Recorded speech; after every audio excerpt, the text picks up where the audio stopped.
Alrighty folks, we got a talking head video for you today.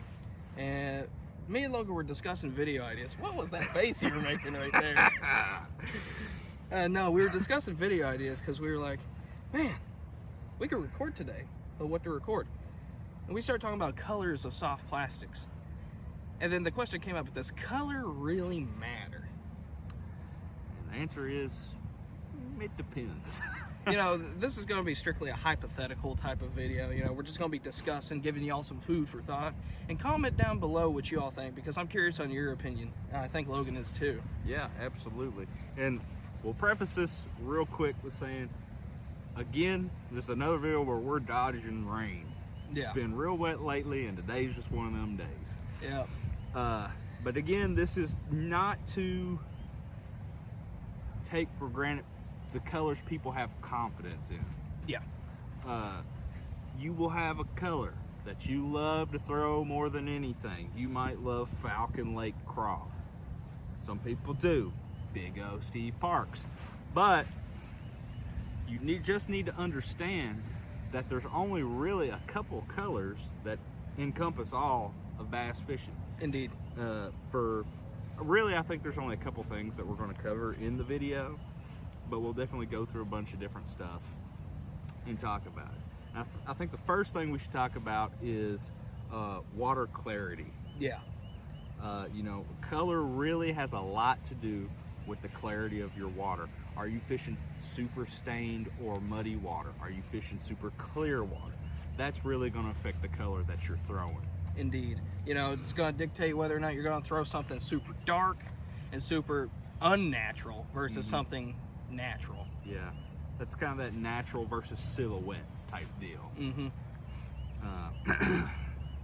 What colors would you say we have laid out here would be good for clear water? So with clear water, now when we're talking clear water, we definitely want to be thinking about, you know, you have a few feet of visibility. Yeah. You have more than 5 feet of visibility, I would say. If you're talking about lakes, ponds can be just, you know, if you can see a lot in the pond, that's a pretty clear pond. Yeah. So with clear water, you definitely want to go as natural as possible. You want to match the hatch per se. So you definitely want to use your green pumpkins, your browns, super natural stuff. So mainly the biggest one is going to be green pumpkin. Yep. That's just that straight green pumpkin, Strike King rodent. It's great plastic, very natural color. There's several variations of green pumpkin. You have, like I said earlier, Falcon Lake Craw, which is green pumpkin with gold and red flake, laminated with red, with bigger red and gold flake. You've got your Alabama Craw style baits, which has a lot more orange with it. You got your blue craw, which is green pumpkin swirled with like a blue pearl. Most of the time, everybody has their own take on it. But stuff like that, or green pumpkin, blue flash. That's a cool little color on that speed craw from Zoom. And that's the thing, is like we said, there's so many variations of color. Does that little bit of flake or that little bit of swirl really make that much of a difference? Not really. No. I mean, you just throw that natural base color, your green pumpkin, your watermelon, your browns, stuff like that, and it kind of gives off that, if you have bluegill or any sort of brim or crawfish as your main forage, you really want to match that. So you're going to throw your crawdad colors, you're going to throw your bluegill colors. You know, like swim baits, you know, this is race swimmers, this is the electric shad pattern. And while it says it's a shad pattern, it works very well for like almost a bluegill because it's got that blue flash to it. Right. It's got the blue and that's flake. another thing, is not only green pumpkin, but you also have your shad colors. You have whites, grays, like this white ice. Laminations of two, yes, or the pearl clear belly from Big Bite Baits. And then you also have or sheriff went by and it kind of distracted me. But you also have, I forgot where I was going. Oh, but your watermelons. So watermelon red, watermelon green, all that different stuff. That's a very natural color. Watermelon seed. That's a very natural color that really imitates bluegill, brim, crawdads, stuff like that. It's an all-around great color, especially for shallower water that's clear. Indeed, because the thing with red is that after a certain depth in the spectrum that bass can see and the way that UV light reflects off things in water, red kind of disappears after about 7 foot, right? Around there. Yeah, I'd say, yeah, 5 to 7 feet, somewhere right in there. But then your blues and your purples and your plums start to shine a little bit more at that depth. Correct. But if you're working shallow water with, you know, decent water clarity, watermelon red will absolutely get that bite you want. And here's a riff on watermelon red. It's the dark melon red from 6th Sense, and it's literally like a summer crawl pattern, but not quite. It's a darker on one side and lighter on the other, but it's still a watermelon red. It's just a different take on it. Could I throw this instead of watermelon red and still get bites? Yeah, but that doesn't mean watermelon red isn't going to get bites either. Absolutely. So when you're thinking clear water, stick to a few natural colors, matching the hatch. Your green pumpkins, variations of such as summer crop, your shad colors, your whites, your grays, your silvers, you know, flashy stuff. Throw that, and then also you're kind of going to want something not necessarily, I mean, it's natural, but it's a little different, which your lighter purples or blues, like your tequila sunrise. That's a very natural sort of thing for bluegill and such. So keep those colors in mind. Now we talk about dark water or muddy to stained. Now what colors do you thinking for dark and stained waters, Trey? Dark and stained water, you're trying to build a silhouette at that point because the clarity is so low they can't really see the colors on the lure. So you need something darker to make it stand out from all the chocolate milk. So this is when your blacks, your blues, you know, that's when that's coming in. It's your black and blue. Yep. Does the blue matter as much being on the black? Not necessarily. Is it going to give it any extra flash when you're in 30 foot of water at the very bottom and there's no light, there's no sun penetration? Not really. It's just that black is giving it that dark silhouette. And same thing with colors like Junebug. It gives it a nice dark silhouette. You don't have to worry about all the different flash and stuff in there. Some Junebugs can translate as natural if they're a little more translucent, and they have that nice green flash to them. So that can actually still translate as a more natural color, but most Junebugs are still just going to be that silhouette style. I mean, take this speedworm, the Zoom speedworm. It's in black sapphire, and it's not even a slight lamination. It's blue on one side, black on the other, and then the blue side has sapphire flake in it. At the end of the day, this is just a black worm. That's what they're gonna see.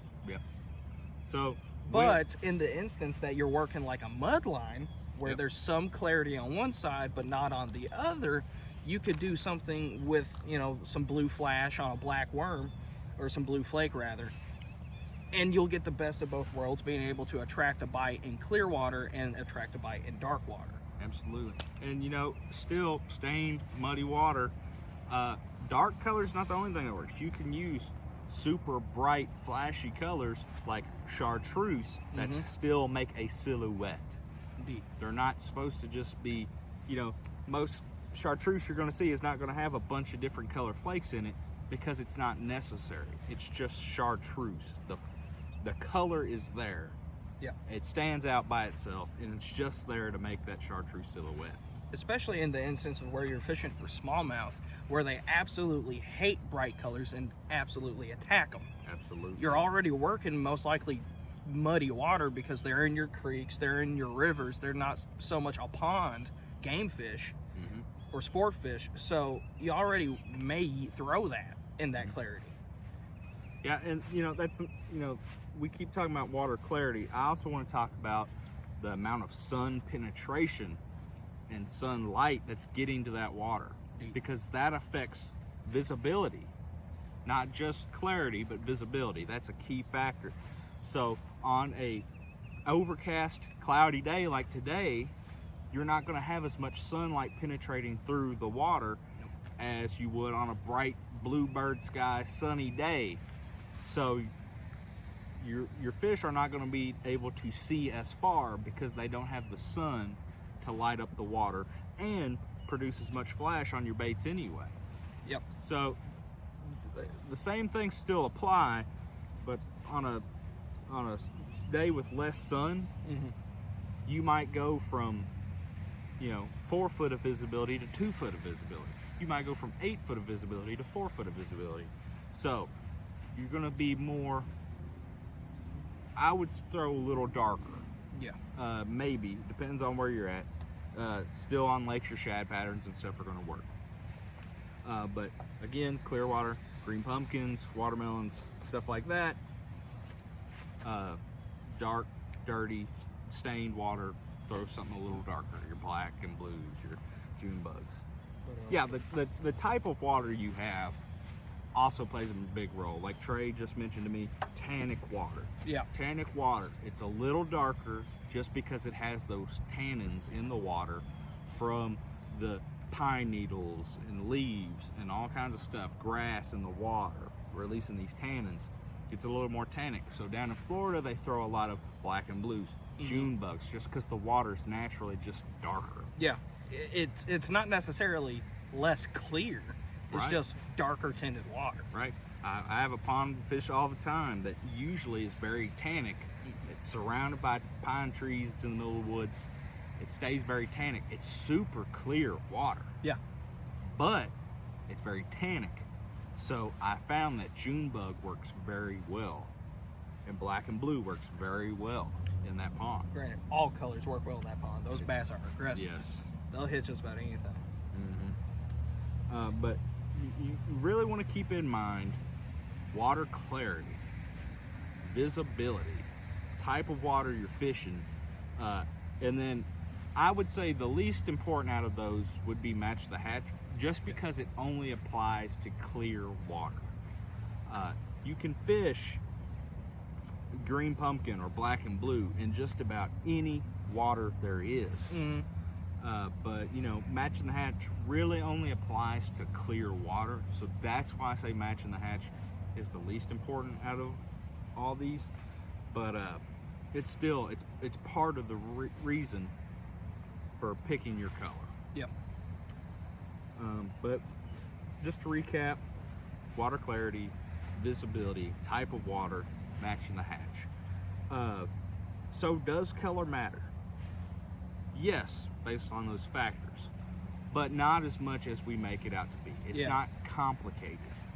You can take green pumpkin, black and blue, and catch fish in just about any body of water in the world. Yeah. That has bass. I mean, other fish too, but specifically the softer bass efficiency.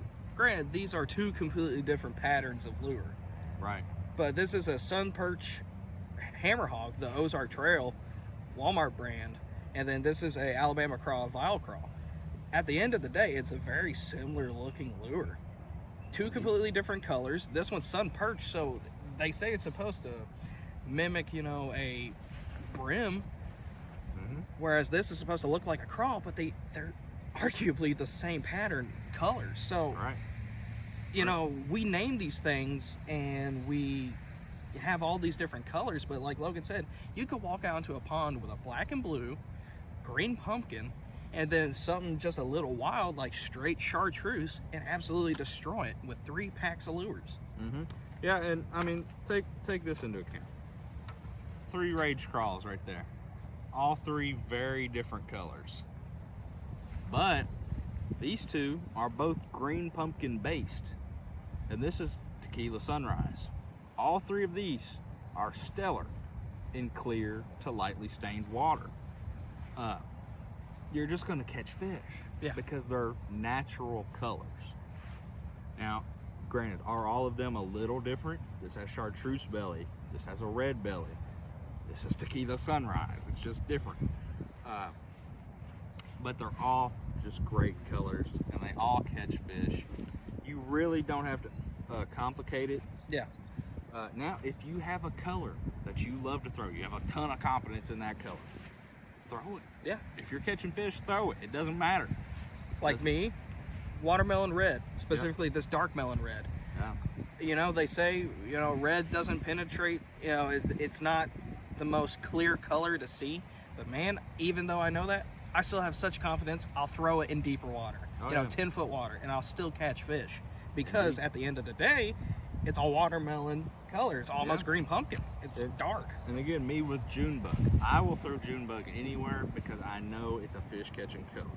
I said earlier, June bug can translate as a more natural color. Phew, that sucker's stinky. Yeah, this is a gambler bacon rind. It's very smelly, very garlicky. Yeah. But I will throw June bug just about anywhere. Doesn't matter what the water is. I think it works. So take this as, I don't want to say necessarily theoretical, but it is part of bass fishing theory. Yeah. In that color matters, but most people overcomplicate it. Yeah. A lot of people will say, just for example, blue craw, that's the only color that catches fish.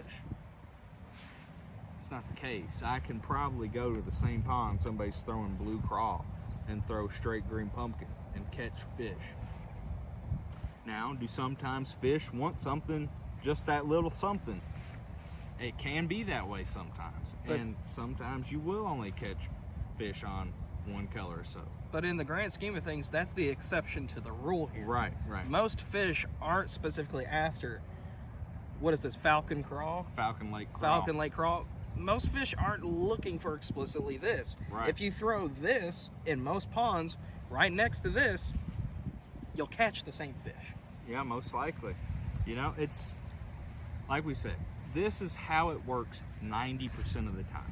10% of the time, we don't know what the heck bass are going to do. Nope. But the thing is, you have to realize their brain is so tiny that they're not that smart. Okay? Throw a few basic colors, black and blue, green pumpkin, watermelon red, June bug, stuff like that. Throw in a lighter purple for in more clear stuff, and you'll catch fish. So just to recap one more time: dark water, stained water, muddy water. Yep. Black and blue, or blacks in general. Dark blues or dark purples. More clear water to lightly stained. Throw natural colors. You can definitely match the hatch. So green pumpkin, watermelon red, light purples or blues. Tequila sunrise is a good example. And that's basically all you have to know. Yeah. Don't overcomplicate things, man. Keep it simple, stupid. All right. It's not rocket science. No. It's bass fishing. But all right, folks. Let us know what you all think down in the comments. We're curious to hear your opinions. Don't forget to like, comment, and subscribe. Help us get to that 25 subscriber mark. Yep. Next milestone. Yeah. I mean, it's our first milestone, really. Yeah. We want to get there, and we want to keep going. Yep. We do this because we like doing it. So if you disagree with us, let us know you disagree with us. Yep. If you agree with us, let us know you agree with us. We're happy either way. Just trying to build a community here because it's a society. Right. But yeah, like, comment, subscribe. We're out. Yeah, we are.